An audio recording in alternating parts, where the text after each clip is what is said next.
I would say a life in broadcasting is consuming, all consuming. It is something that you have to be dedicated to even when you're off the clock. I am a news junkie, so when I wake up in the morning, the first thing I do is I check my news headlines.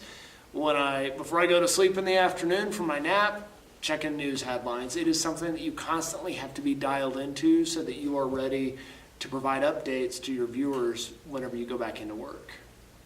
You have to know what's going on. I decided to work in broadcasting because newspapers weren't hiring. I thought that I was going to be a newspaper man. I was so sure of that when I got out of school, and then found out that it was hard to get a job in print media, and so I just thought I would try TV and see how that worked. And it worked out really nicely, and the rest is kind of history. I started at a pretty low-level position, and after a year, they promoted me to being an anchor for a brand new broadcast they were starting, and I've been doing it for 11 years now.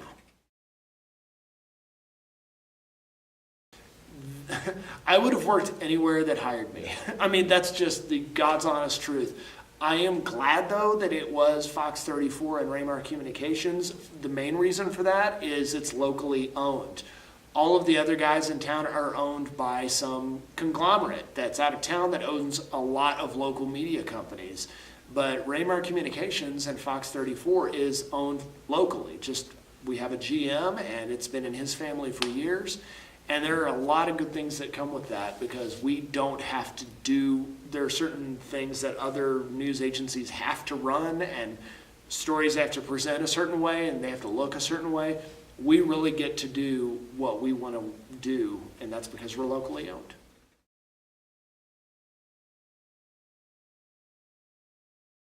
I started out writing in the University Daily at Texas Tech. It's now called the Daily Toreador. But when I was an undergrad in 2001, I opened up the paper my first weekend in school, and I noticed, hey, there's nobody talking about movies or entertainment or anything like that. And so I literally just walked into the paper and said, I would love to write reviews for you, and I will do it for free. And I was a freshman, but they looked at some of my sample writings. I wrote a few examples for them, and they let me start writing for them. I did that for 4 years at Tech. When I graduated, while I was looking for a job in news media, I did movie reviews on the radio for a local morning show here in town twice a week. So I was able to keep those skills sharpened, I guess you'd say.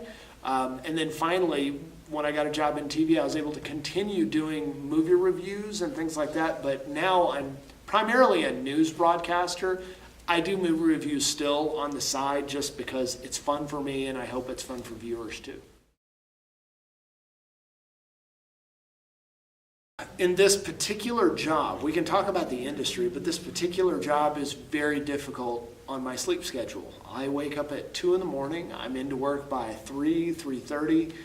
And that's just not a normal way to live. I sleep about 3 hours in the afternoon and maybe 4 hours at night. Maybe a total of 7 hours a day, if I'm lucky.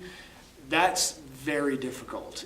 I always feel tired. I never feel good, except maybe Saturday mornings after I've had a full night of sleep. That's really difficult. In terms of the industry, it is very competitive. It's become more challenging over the last couple of years because there's not a good perception of the news media in this country. And it's been that way for a few years. The current president really has taken that up a notch by really, frankly, just waging a battle with the media. Now, some would say the media has done this to him and put him in that position. That's debatable. I can only tell you what my experience is as a news reader, is that it's a weird thing to constantly feel under assault by the leader of the free world who says that the press and the media, me, is the enemy of the people. I don't feel like I'm the enemy of the people, and I try to be as fair in my reporting as I can. I don't really honestly get many complaints, but I do worry about that sometimes when you have the rhetoric so intense against the media. I do worry about it sometimes.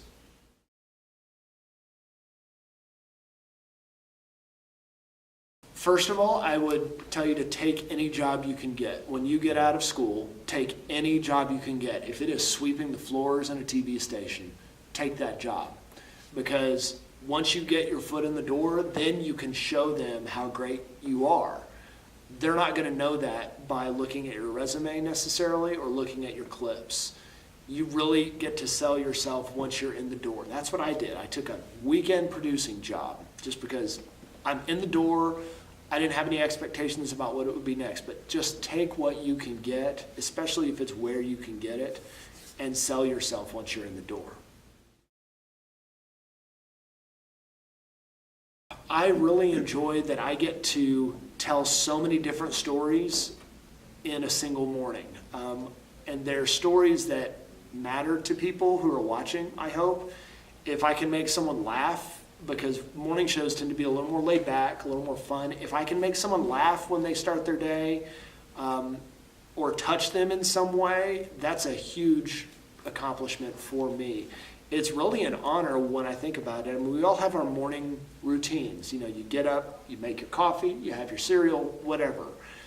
If somebody's willing to make me part of their morning routine every day, that's a huge responsibility, it's a huge honor, and I really enjoy when people tell me that they watch, because I feel like it's a personal relationship. Even though I don't know you, I feel like you know me a little bit, and you like me enough to have me in your home. My least favorite part of the job, two things. The sleep schedule is brutal. Getting up at 2 in the morning is just not natural, and my body feels terrible all the time. That's one thing. There are other times that I have to report on stories that are just difficult. Especially involving children, neglected, abused children, dead children, things like that. That just is really tough some days, because you think about this is someone's child, this is someone's family, whether it's a car wreck or something. It's easy for a newsreader to try to have some distance from it because you're just reading words on a teleprompter. But in real life, you think, this is someone whose family is going to be in mourning. That's a hard thing about this job. So I come in at about 3 or 3:30, and when I sit down at my desk, my producer has started putting the broadcast together. She has chosen the stories that she thinks we need to do for that day and paired video with them. I go through and I write script the way that I feel comfortable delivering these stories. If I think a story needs to be taken out or added, that's my job to tell her, I want this story taken out for whatever reason. I want this story in for whatever reason. So we prepare the show early. When we go on the air at 5 o'clock, the show isn't even finished. We do a 4-hour show. I maybe have 30 minutes that's done. So I'm still, while we're on the air, I'm still writing the show, and it just evolves throughout the morning. That's kind of a scary thing for some broadcasters. For me, it's really exciting because anything can happen. Our president wakes up in the morning and tweets, and sometimes he tweets things that is like policy. He makes policy announcements on Twitter, and he does that in the mornings. So we have to be ready to respond to that, and I really do enjoy that. After the broadcast is over at 9, I start preparing for the next day, whether it's getting video ready, things that I know that we're going to have the next day. I start getting that ready, and then I'm out the door by 10:30 or 11.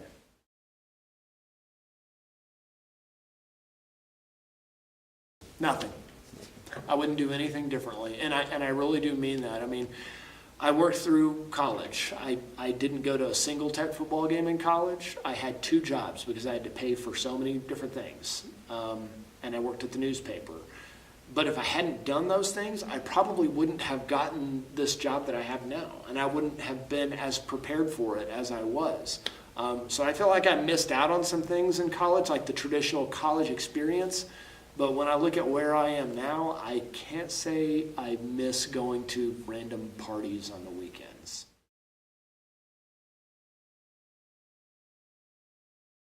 Take it seriously now. Don't wait until you're a junior or senior and you're about to graduate.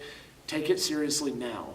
If you can get on with the tech paper or broadcasting, take those opportunities now, because the more experience you have and the more clips you have, the more impressive that is going to be to someone later on. Take writing seriously. The one thing that we look for in hiring in this newsroom is, can you write? Because anyone can sit at that desk and read off of a screen. Like, just about anybody can do that. You can make yourself look nice for camera. What you may not be able to do is write and tell a story coherently or in a way that's going to be understandable to people. That's the most important thing. So take it seriously now and take writing seriously.